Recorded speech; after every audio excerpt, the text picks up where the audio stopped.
السلام عليكم ورحمة الله وبركاته. أهلا بيكم حبايبي، يا رب تكونوا بخير إن شاء الله. هنعمل مع بعض بسلة كده، شوية بسلة بالخضار ورز بشعرية. هقولك كام تكاية في الفيديو هتخلي اللي ياكل الأكلة دي من إيديكي يقولك تسلم إيديكي من كتر حلاوتها وطعمتها. أنا متأكدة إن الطريقة دي هتعتمديها من كتر ما هي سهلة وطعمها جميل كمان. اتبعي كده معايا الفيديو الآخر وإحنا هنعمل أحلى بسلة ورز بشعرية. نصلي على الرسول عليه أفضل الصلاة والسلام الأول، ونسمي بالله الحاجة تطلع من إيديكي طعمها زي العسل.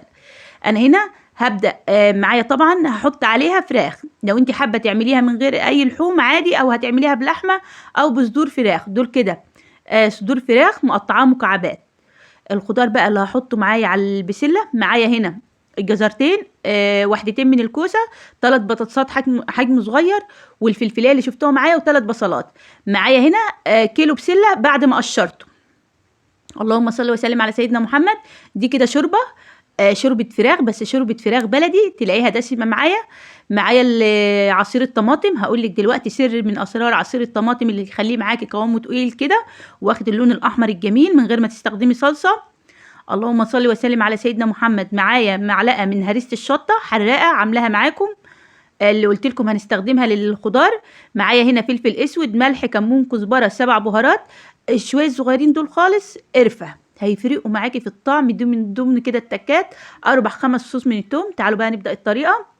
ابدأي بقى قطعي الخضار الحجم اللي انت حباه. انا هعمله لكم بالحجم اللي احنا بنعمله في الافراح المصرية، بيعملوه كده شرايح زي ما شفتوا معايا، بس حاولي تكون برضو سميكة عشان ما تتهريش معاكي في التسوية. الكوسة، انا عارفة ان في ناس ما بتستخدمش الكوسة في البسلة، بس صدقيني هتفرق طبعا معاكي في الطعم. ولو ولادك مش بياكلوها هيضطروا ياكلوها وهي موجودة في البسلة، الطعم بتاعها هيعجبهم بإذن الله. البطاطس نفس الطريقة. حاولي الخضار تقطعيه حجم موحد ويكون حجمه سميك لحد ما علشان يستوي وما يتهريش، تفضل زي ما شفتوا معايا في بداية الفيديو الخضار كده صحيح وفي نفس الوقت مستوي ودايب دوب معايا. اللهم صل وسلم على سيدنا محمد. هخلص بقى تقطيع الخضار، حابه تقطعيه مكعبات براحتك، التقطيعه اللي انت حباها. هنا هخلص بقى تقطيع الخضروات زي ما شفتوا معايا بكل سهوله، ما خدتش معايا تجهيز 10 دقايق، وهتاكلي معايا احلى شويه بسله باذن الله. الفلفلايه دي تقدري تستغني عنها عادي لو مش متوفره عندك.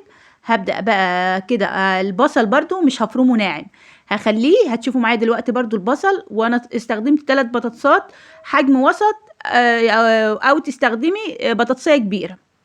هنا زي ما انتم شايفين الله اكبر الالوان كده كلها تفتح النفس. وهعمله برضو معاكم، هسويه على البوتاجاز وبعد كده هحطه في الطاجن ياخد كده تشميعة في الطاجن، ياخد ريحة الطاجن. هتشوفوا معايا دلوقتي البصل زي ما اتفقنا مش هفرمه ناعم، بنفس الطريقة كده. كل الحاجات دي كده زي ما شفتوا التقطيعة سهلة وبسيطة كده معايا. لو اول مرة بقى انت لسه مبتدئة في المطبخ هتعملي بقى طبق البسله والرز بشعريه ده كده من ايديكي، جوزك هيدعيلك دعوه حلوه، لان الطعم بتاعهم انا متاكده ان هم هيعجبوكم باذن الله.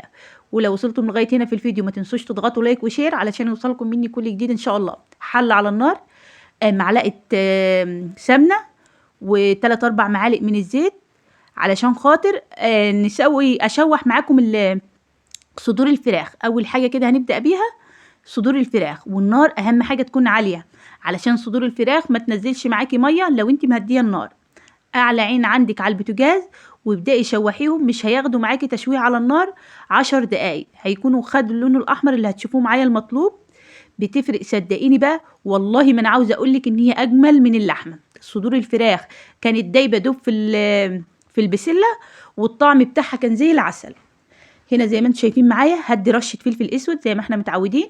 اي لحوم بنشوحها لازم تدي رشه الفلفل الاسود علشان ما يبقاش فيها اي زفاره.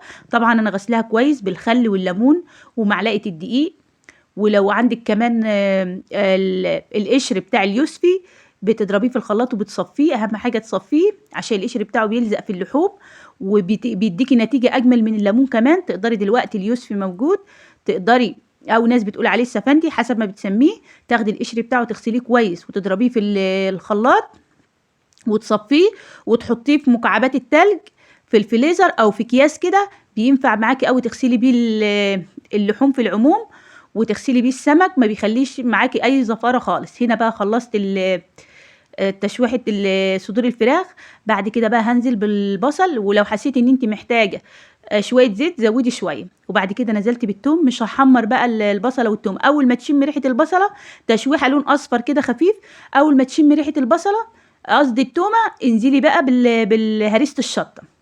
هريسه الشطه دي طبعا اختياريه براحتك، دي حراقه. هبدا بقى اشوحها كده على النار للي بيحبوا الحاجه الحراقه. وفي خطوه انا بعملها دايما معايا، بحط البهارات لمده ثانيتين 3 كده، شوحيها بتشمي ريحه البهارات وبتتحمص معاكي، بتفرق معاكي في طعم الخضار اللي انت بتعمليه. بس مش اكتر من كده، مش اكتر من ثانيتين 3 عشان ما تمررش معاكي الاكل. هنا بقى نزلت بالخضار، كلها حاجات بسيطة بس التكات دي بتفرق. شوحي كده الخضار مع البسلة لمدة كده 5 دقايق، وايديكي بتقلب كده في الحاجة عشان ما تتحرقش معاكي، وشمي بقى الروايح الحلوة كده اللي طالعة. هنا بقى هبدأ بقى انزل بصدور الفراخ اللي انا شوحتها، لازم ضروري سواء هتستخدمي لحمة او صدور فراخ لازم تشوحيها. عصير الطماطم بقى زي ما قلت لكم، هقول لكم السر. نص كيلو طماطم رفعته على النار بكوبايه ميه، وبعد كده ضربته في الخلاط وصفيته كده، بيبقى القوام التقيل زي الصلصه زي ما شفتوا معايا. وبعد كده نزلت بالشوربه. الشوربه بقى تنزلي بيها مغليه، تكون يعني غلياها علشان تنزلي على الحاجه وهي سخنه كده، ما تبردش معاكي، تغلي على طول. فاهمين قصدي؟ يعني لما بنيجي نزود الخضار اي سوائل لازم تكون سوائل سخنه. ابدأي غطي بقى وهسيبه، مش هياخد معايا يعني، هو بالظبط اخد معايا تسوية ساعة على النار. اول ما بيبدأ يغلي كده غلوتين 3، بخلي النار وسط، لا هي مايلة للهادية خالص ولا هي عالية خالص. سيبي كده الخضار يستوي براحته. حلة بقى على النار، وتعالوا بقى نعمل تكات الشعرية. رز بشعرية هيعجبكم بإذن الله. انا هستخدم كوبايتين شعرية، استخدمت قصادهم 4 كوبايات من الرز المصري. يعني لكل كوبايتين رز كوباية شعرية، علشان هو اسمه الرز بشعرية، يعني الرز بيكون اكتر. نزلت بمعلقة من الفلفل الاسود، دي برضو من ضمن اسرار الرز بشعرية، وربع معلقة صغيرة من القرفة. هتدعي لي بقى على الحركة دي. والشعرية ما تغمقهاش قوي، وفي نفس الوقت مش فاتحة قوي برضو، يعني حمرة زي ما انتم شايفينها معايا، لان انتي لما بننزل عليها اللهم صل وسلم على سيدنا محمد المية، لونها بيفتح معايا الشعرية. فده كده اللون المطلوب للشعرية. واشوح بقى الرز، اهم حاجه غسلها كذا مره ومصفياه، ما يكونش فيه اي ميه. ابداي شوحيه 10 دقايق على نار عاليه كده مع الشعريه مع الفلفل الاسود والقرفه. والخطوه بقى اللي جايه دي هي دي اللي هتفرق معاكي في طعم الشعريه. انا هسويه بشوربه، لو متوفره عندك. مش متوفره عندك هتحطي ماجي بودر او مكعب مرقه ماجي. هنا انا نزلت اللهم صل وسلم على سيدنا محمد لكل كوبايه رز كوبايه ميه، يعني ال4 كوبايات رز اخدوا 4 كوبايات ميه، ولكل كوبايه شعريه نص كوبايه ميه. زي ما احنا عارفين الشعريه بتاخد سوائل اقل من الرز، يعني انا هنا استخدمت 5 كوبايات من الشوربه هنا. ونزلت طبعا بالملح، واعملي حساب اللهم صل وسلم على سيدنا محمد، لو هتستخدمي شوربه زيي اعملي حساب ان الشوربه فيها ملح. برضو التكايه الحلوه، معلقه السمنه بعد الرز ما يشرب تماما واتاكدتي ان هو ما فيهوش اي ميه، انزلي بمعلقه سمنه وابداي قلبي الرز وسيبيه. اخد معايا ساعه الا ربع على النار، اللهم بارك، ريحته وطعمه جنان، وانا متاكده ان الطعم هيعجبكم. وكان مفلفل معايا بنفس الطريقه. معلقه السمنه لما انا نزلت بيها بعد الرز ما اتشرب، صدقيني بتفرق معاكي في الطعم. ويا سلام بقى لو سمنه بلدي. وابداي بقى قدميهم بالف هنا على قلوبكم. هنا بقى البسله كانت خلاص استوت معايا، هحطها في الطاجن بس 10 دقايق في الفرن. لو انت حابه تعملي المرحله دي براحتك، حابه تستغني عنها دي حاجه ترجع لك. بس برضو دي التكايه دي بتاخد بقى ريحه الطاجن كده في الخضار، بيفرق طبعا معايا في الطعم. زي ما انتم شايفين 10 دقايق بيغلي كده معايا، بدا اخد اللون. قدميه بقى رز بشعريه مع البسله وبالف هنا على قلوبكم. ولو عجبكم الفيديو لايك وشير علشان يوصلكم مني كل جديد ان شاء الله. تقدري تعمليه بقى في الاجواء الشتويه وقدميه كده وهو سخن. انا بقدمه معاكم وهو سخن، اللهم بارك، طعمه كان زي العسل. زي ما انتم شايفين الرز كده مفلفل معايا، والخضار كده مستوي، وصدور الفراخ دايبه دوب لان انا مقطعاها قطع مناسبه اللي هي تستوي معايا. اللهم بارك، الطبق يفتح النفس. واشوفكم على خير، والسلام عليكم ورحمه الله وبركاته.